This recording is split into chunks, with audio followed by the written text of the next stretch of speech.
bulag. Yan. Kaya, Yan.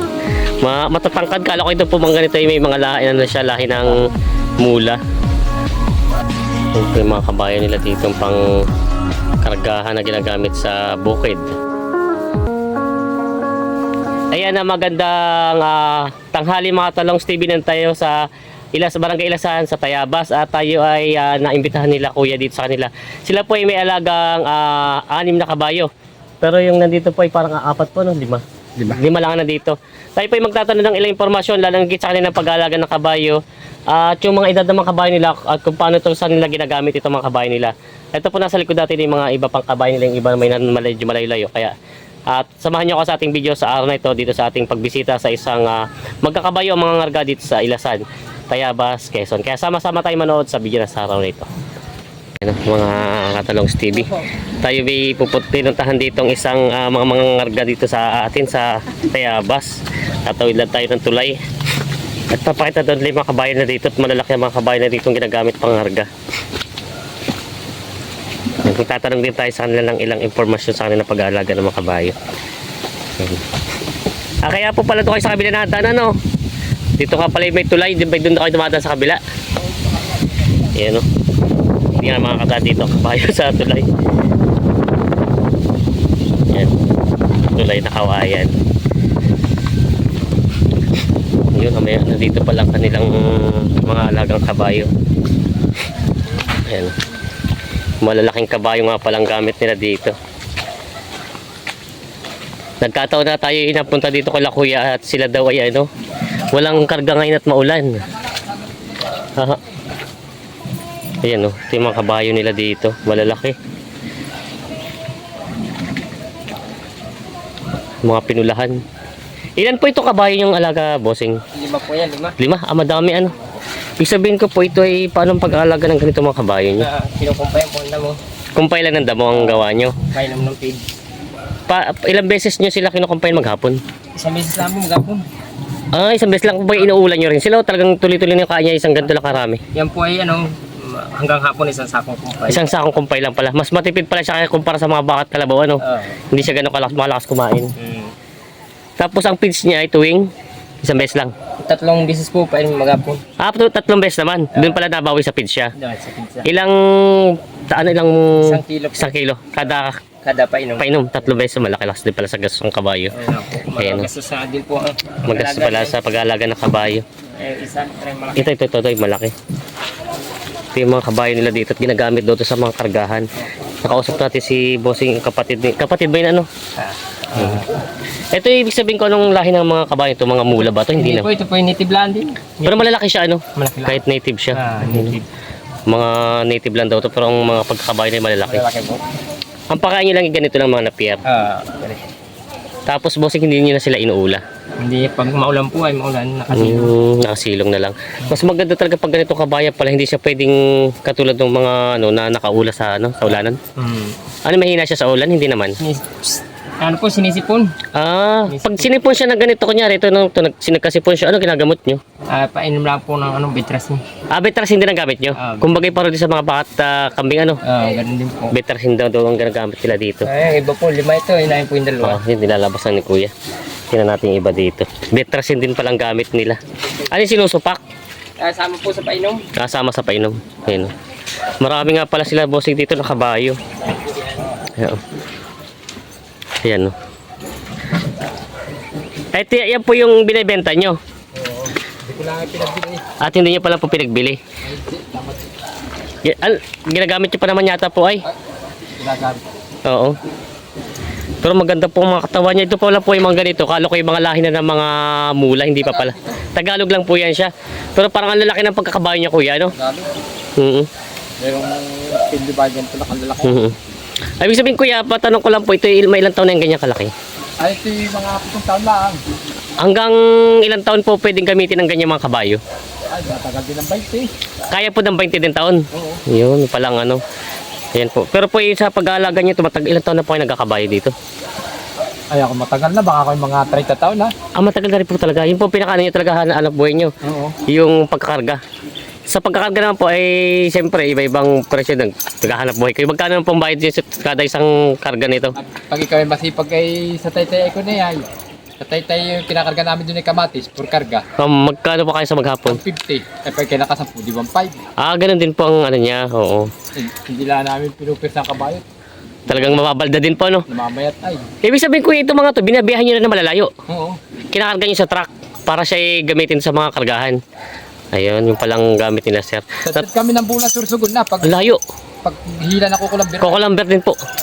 Kumbaga, sir, itong mga ganito, mas magaling siya sa gamit sa pagkakarga ang ganito kaysa kalabaw. Ay, mas mabilis ito. Mas magaling po ang kabayo. Kasi nakikita ko po, kinakarga niya ng uling, Mabilis. yung mga kopra.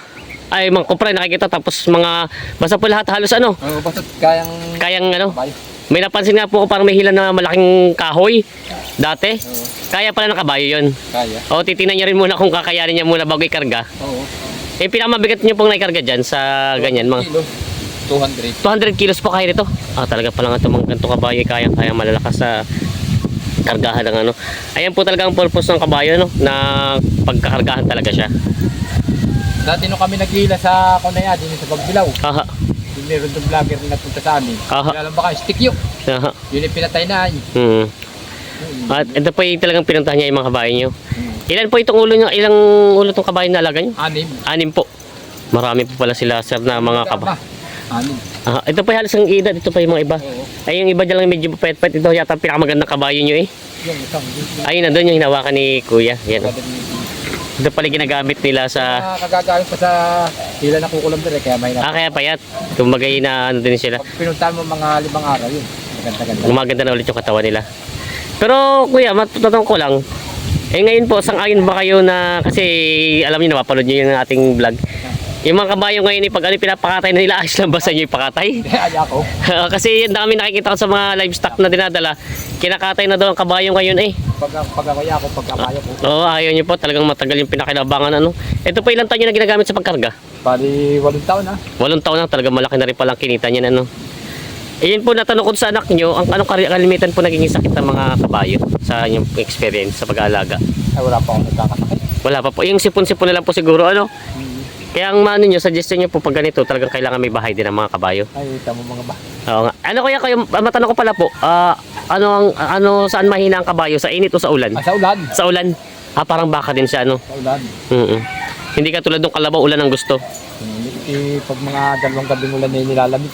Nilalamig. Kaya pala may nakausap po kasi ako dati doon sa yung kabayo doon parang bigla na lang bumuwal at wala raw bahay dito sa Lokban. Yun yung siguro po yung nilamig ng gusto ano po.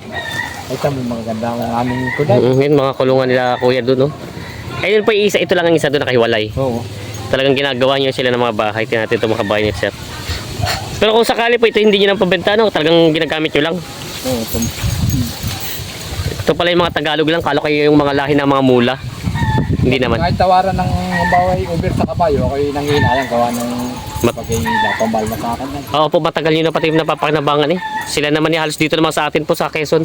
Marami talagang nagpapahakot. Oo.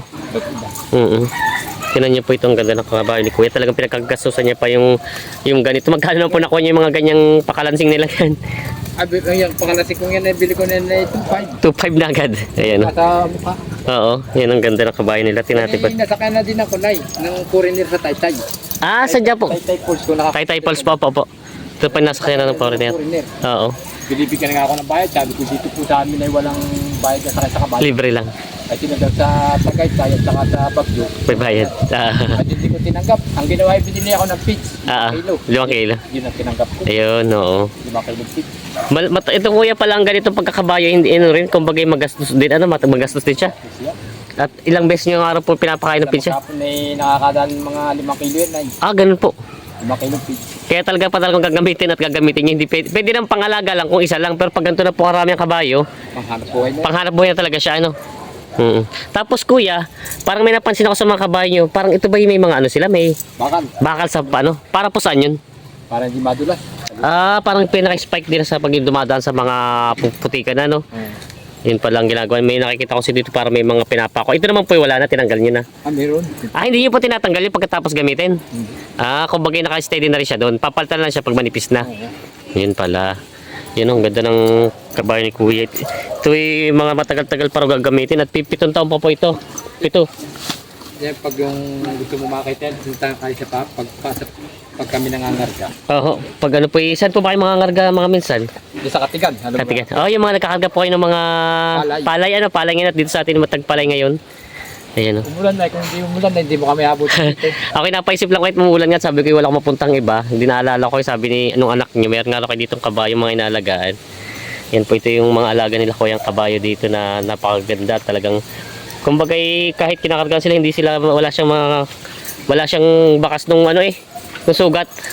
Kasi nakikita ko po yung iba may para may mga ano sila kuya sa likod. Mga pet, walang sugat. Mm-hmm. Iindahin yun pag kinargaan mo Oo. Hindi kabayong Marte. Ah, ito lang pong inyo talaga mababait na siya. Ito po isa, ano binili nyo din? Bili. Ah, bili din. Ito pala yung bili din na kuya. Ayan. Sila kuya po pala ay nakaya na kumita na... Ito na 48. Ah, nabili nyo na po. Nabili nyo na 48 po. 48. Tapos binibili naman sa akin ng 60 naman sa akin. Oo. At hindi talagang gamitin yung panggamit na talaga siya. Si kuya daw ay hindi sang-ayon doon sa mga nakikita natin kasi kinakatay nga yung mga kabayo ngayon. Maraming kinakatay ng mga dinadala sa livestock Pero kung tutusin nga ito, pag binenta nyo po itong kabayong ito ay pagkakakitaan nyo na, kaya lang isang beses nyo lang kakakitaan, wala na, pag naubos yun, wala na, no? Ito yung pang matagalan pang gagamitin ni kuya. Ayan, ang ganda ng kabayo ni kuya ang alaga, Ito po yung mga gamit nila sa mga kargahan. At ang ano pala ito ay 6. Bali po may isa pa doon, nandito na lahat. Nasa Dayo. Meron po kayo palang Dayo. Nasa Lukban. Doon po. Malaki yun. Mas malaki po yun. Pinakamalaki pala yun. Ano po kinakarga nila doon? Kamatis. Kamatis. Kamatis. Ito kayo matanong kung taniman nyo? Hindi, isa iba lang. Pero dito lang kayo naglalagay. Butit hindi po maawas yung ilog dito. Hindi naman. Yan ay nalaki din yan. Paano po yung mga kabayo nyo? Inalis. Inalis kasi ito po napansin natin. Puro ilog ito. Tataping ilog itong kalakuya kinakargahan. Yan si kuya. Matagal na pala si kuya. Sa pool po kayo talaga yung nangangarga na. Yun pala ang pinakahanap buhay nyo talaga dito. Yan si kuya. Ano kuya pangalan po ulit nyo? Pangkit. Si Kuya Pangke. Yan po. Okay, yan po. Ito yung mga kabayo nila dito. Yan binigyan tayo ng paunlak dito at wala sila karga ngayon. Kasi ngayon po anihan dito sa Masin, sa Tayabas pala. Kaya naabutan natin sila dito. Ito po inalaga nila ng mga kabayo nila dito. Bali po ito ay 6 na kabayo. Isa pang nasa Dayo. Sa dito yung iba. Yan. Maraming salamat po kuya sa inyong panahon. Pag kunay, patatawagan kita sa bata. Sige po. Para makita dati pang naghahakot na. yung pangangarga nila. Yan, ibabalik. Tingnan natin yung kulungan nila kuya dito. Takot din sila pag pag maputik. Ayos lang po. Yan.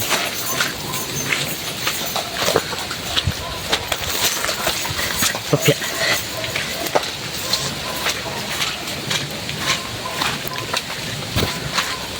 Tingnan natin yung kulungan nila dito isa. Maganda-ganda pala itong isa. Kulong na kulong ang isa. Ang gawa nyo pala ng kulungan nila, yan lang saktuhan lang katawan nila. Oo. Yan.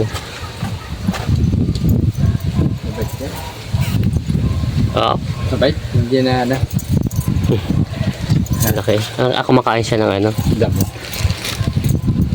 Pag ako wala yung bata diyang grade 5 ang pinagkukumpay niyo po. Oo. Yan. Yung kabayan nila kuya. Tingnan natin yung likod ng kulungan nila.